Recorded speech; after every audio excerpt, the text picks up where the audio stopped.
जो है बी वाला क्या हो जाएगा, राइट हो जाएगा। बी वाला इसका क्या हो जाएगा, राइट हो जाएगा। अगला क्वेश्चन ये कहा जा रहा है दोस्तों 11 नंबर में कि कवायद सिखाने में तलबा की मदद के लिए जो हम अमली कामों का डिजाइन तैयार करते हैं उसके हवाले से दर्जे झैल में से कौन सबसे मौजू है। ऑप्शन ए में है उसे बामाना होना चाहिए, उसे बहुत मालूमाती होना चाहिए, उसे उस्ताद की नुक्ता नजर से बामकसद होना चाहिए, उसका कोई समाजी अमल नहीं होना चाहिए। इस क्वेश्चन का मतलब यह है कि हम जो बच्चे को ग्रामर सिखाना चाहते हैं तो उसके लिए तलबा की मदद के लिए हम एक डिजाइन प्रोग्राम सेट करता है कि हमें पहले ये बोलना है, फिर ये बोलना है, ऐसे करना वैसे करना। जो हम जो तैयार करते हैं वो कैसा होना चाहिए, वो सबसे मौजू क्या होना चाहिए। तो जब आप बच्चे को कवायद सिखाएंगे, अगर कहते हैं कि वो बहुत मालूमाती हो, एकदम मालूमात का जखीरा हो, ठीक है, बात सही है। अगर मान लीजिए कि हम ही आपको उर्दू पेडागोजी पढ़ा रहे हैं, इतना मालूमात का जखीरा हो, इतना मालूमात का हो जिससे आपका कोई लेना देना नहीं हो, उसमें सारे के सारे स्पेस में जाने के लिए, समंदर में तैरने के लिए, कोई साइंटिस्ट के लिए हो, तो वो आपके लिए एक फायदेमंद है। हमारा फायदा उसी से होगा जिससे मेरा लेना देना है, समझ रहे हैं। जैसे मान लीजिए हम आपको उर्दू पेडागोजी पढ़ाएं, उर्दू पेडागोजी न पढ़ा के हम यूजीसी नेट या बीपीएससी के सवालात आपको हल कराने लगे, तो बहुत मालूमाती तो है लेकिन वो आपके लिए यहां पे फायदेमंद नहीं है, इसलिए कि उससे आपका कोई लेना देना नहीं है, इसलिए आपके लिए वो क्या है, बेमाना है। तो इसलिए ये वाला जो है आपका कट जाएगा। उसे उस्ताद के नुक्ता नजर से बामकसद होना चाहिए। देखिए ये कहा गया तालीम जो है वो क्या है, तिफले मरकूज है, तो कोई भी चीज जो सेट होगा वो बच्चे के ध्यान में रखते हुए, तो इसमें कहा गया कि उस्ताद के नुक्ता नजर से बामकसद होना चाहिए, ये वाला भी आपका गलत हो जाएगा। उसका कोई समाजी अमल नहीं होना चाहिए, ये भी कट जाएगा, बल्कि वो जो हम बना रहे हैं वो बामाना होना चाहिए। बामाना का मतलब ये है कि उससे हमारा कोई वास्ता होना चाहिए। तो इसीलिए आपका जो है ऑप्शन नंबर ए वाला क्या हो जाएगा, राइट हो जाएगा। क्या हो जाएगा, ए वाला राइट हो जाएगा। अगला क्वेश्चन है 12 नंबर में, कवायद की तर्जुमानी का तरीकाकार डॉट डॉट नहीं करता। यानी कवायद की तर्जुमानी का मतलब है कि ट्रांसलेट करके जो हम कवायद सिखाते हैं उसमें कौन सी बात नहीं होती है। ऑप्शन ए में है मादरी जबान के जरिया आमोजिश की हौसला अफजाई, कवायद को अहमियत देने की हौसला अफजाई, तलबा की तरसीली महारत में इजाफे की हौसला अफजाई, तलबा को रवानी के साथ जबान के इस्तेमाल के काबिल बनाने की हौसला अफजाई।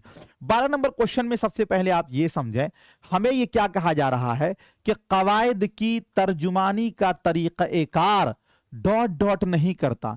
यानी हम बच्चे को कवायद यानी ग्रामर जब अनुवाद करके ट्रांसलेट करके सिखाते हैं तो उसमें जो है ना उस तरीका में कौन सी चीज जो है नहीं होती है, यानी निगेटिव पूछा गया है, तो गोया के 3 जो है इसमें आपका पॉजिटिव होगा, और जो पॉजिटिव होगा वो आपका आंसर नहीं होगा, और जो निगेटिव है वही आपका आंसर होगा। तो पहला ये कहा गया मादरी जबान के जरिया आमोजिश की हौसला अफजाई।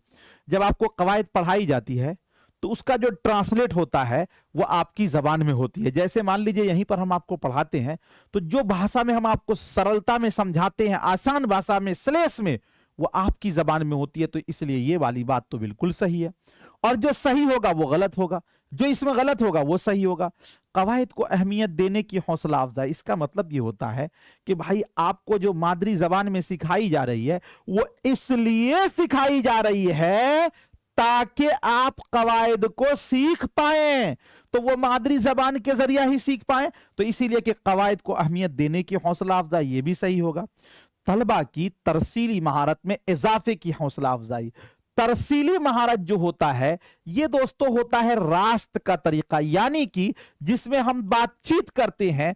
और याद रखिएगा यहां पे कहा गया कि कवायद की तर्जुमा का तरीका, तो इसलिए ये वाला जो है आपका कट जाएगा।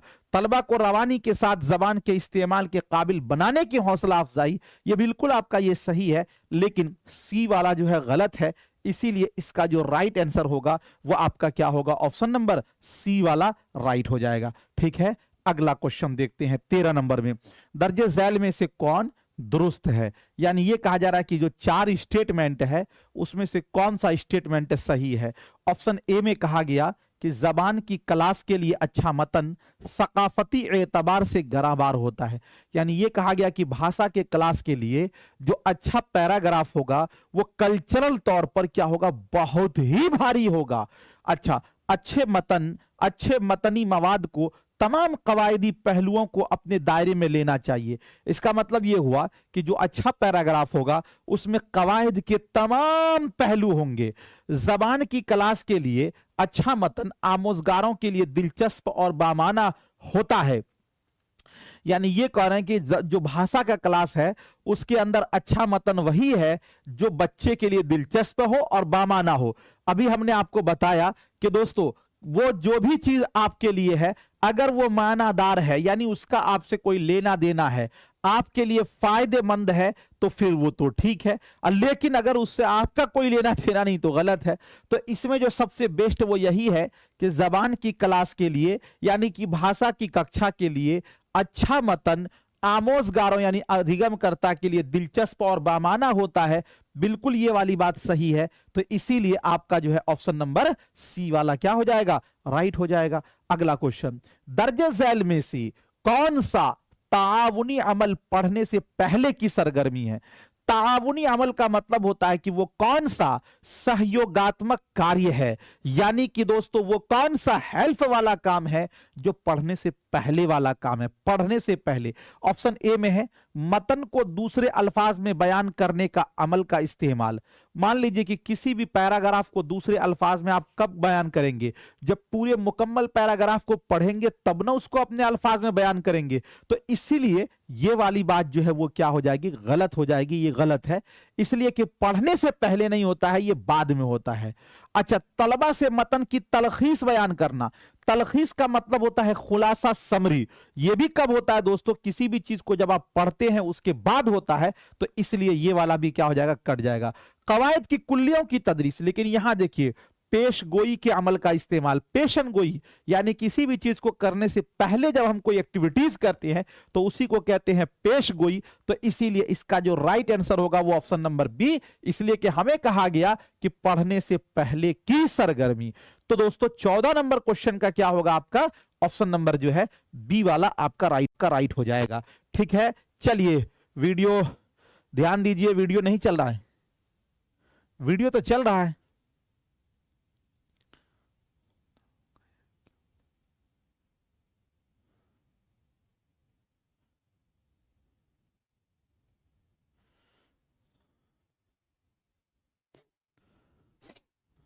वीडियो चल रहा देखिए तो।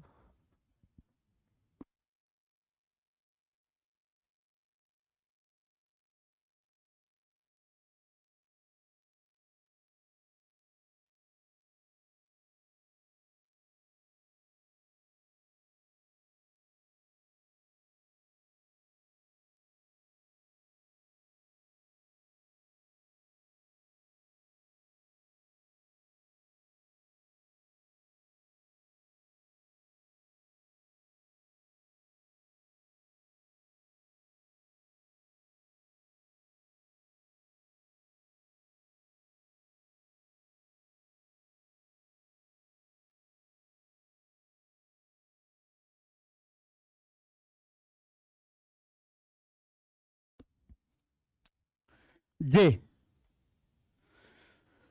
तो चलिए अगला क्वेश्चन देखते हैं। चल रहा है, शायद हो सकता है कि कहीं कहीं पर नेट का प्रॉब्लम हो। देखिए तो ठीक है। हाँ, चलिए अगला क्वेश्चन है 15 नंबर में कहा जा रहा है कि मतन के अमलो नजरियात को नाजरीन या किरदार वगैरह की हैसियत से लिखना एक काम है जो डॉट डॉट के तहत आता है। इदराजी और इर्तिशाही सवालात, फहमे इदराक से मुताल्लिक सवालात, मतन के तज्जिए और जबान के तज्जिए। 15 नंबर क्वेश्चन में क्या कहा गया है कि आपसे यह कहा गया कि मतन के अमलो नजरियात यानी जो मतन यानी जो पैराग्राफ आपने पढ़ा है उस पर अमल करना और उस पर कुछ अपना चर्चा करना, नाजरीन या किरदार वगैरह की हैसियत से लिखना। यानी उसके किरदार को अपनी जबान में लिखना, ये दोस्तों किसके तहत आएगा? तो ये आता है इदराजी और इर्तिशाही सवालात के अंतर्गत। मतलब ये हुआ कि जो आपने पैराग्राफ में पढ़ा और उसी से अगर आप कुछ सवालात तैयार करते हैं, कुछ नोट्स तैयार करते, तो वो आपका होगा इदराजी और इर्तिशाही। तो आपका जो है ऑप्शन नंबर ए वाला क्या हो जाएगा? राइट हो जाएगा। अगला क्वेश्चन, क्या बिल्कुल नहीं चल रहा है?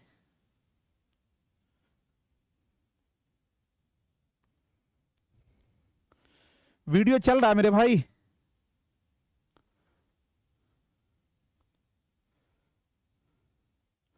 रुक रुक रहा है। चलिए 5-6 क्वेश्चन और कर ले कम से कम।